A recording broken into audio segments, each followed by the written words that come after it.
കലാലോകത്തെയും മലയാളി പ്രേക്ഷകരെയും ഒരുപോലെ നടുക്കിയ ആ വേർപാടിന് ഇപ്പോൾ 1 വർഷം തികയുകയാണ്.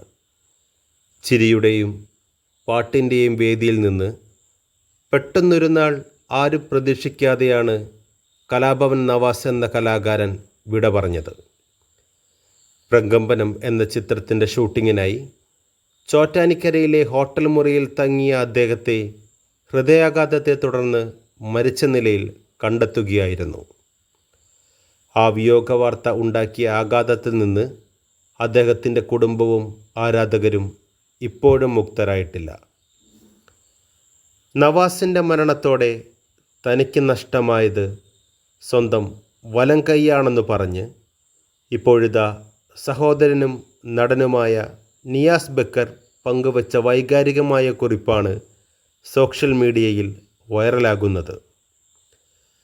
വെറുമൊരു സഹോദരൻ എന്നതിനപ്പുറം തങ്ങൾ തമ്മിലുണ്ടായിരുന്ന ആത്മബന്ധത്തിൻ്റെ തീവ്രത വെളിപ്പെടുത്തുന്നതായിരുന്നു നിയാസിൻ്റെ വാക്കുകൾ. എനിക്ക് നഷ്ടപ്പെട്ടു പോയത് ഒരു അനുജനെ മാത്രമല്ല, എന്നേക്കാൾ 2 വയസ്സിന് മാത്രം വ്യത്യാസമുള്ള എൻ്റെ കളിക്കൂട്ടുകാരനെയാണ്. വളർന്നു വലുതായപ്പോൾ തൊഴിൽ രംഗത്ത് എൻ്റെ കൂടെയുണ്ടായിരുന്ന സഹപ്രവർത്തകനെയാണ് നിയാസ് കുറിക്കുന്നു. കുടുംബത്തിലെ ഏതൊരു കാര്യത്തിലും തീരുമാനമെടുക്കുമ്പോൾ എൻ്റെ ഏറ്റവും വലിയ ബലവും താങ്ങും നവാസായിരുന്നുവെന്ന് ഓർത്തെടുക്കുമ്പോൾ ആ കുറിപ്പിൽ നിഴലിക്കുന്നത് കൂടപ്പിറപ്പിൻ്റെ നിസ്സഹായാവസ്ഥയാണ്. ഉമ്മച്ചിയുടെ വയറ്റിൽ നിന്ന് തങ്ങളെ വേർപ്പെടുത്തിയതിൻ്റെ അടയാളം വയറിലെ പൊക്കിൾക്കൊടിയായി എന്നും കൂടെയുണ്ടാകുമെന്നും ഈ ഓർമ്മകൾ മണ്ണോട് ചേരും വരെ ഹൃദയത്തിൽ ആഴ്ന്നിറങ്ങി നിൽക്കുമെന്നും നിയാസ് കുറിക്കുമ്പോൾ വായിക്കുന്ന ഏതൊരാളുടെയും കണ്ണ് നിറഞ്ഞു പോകും.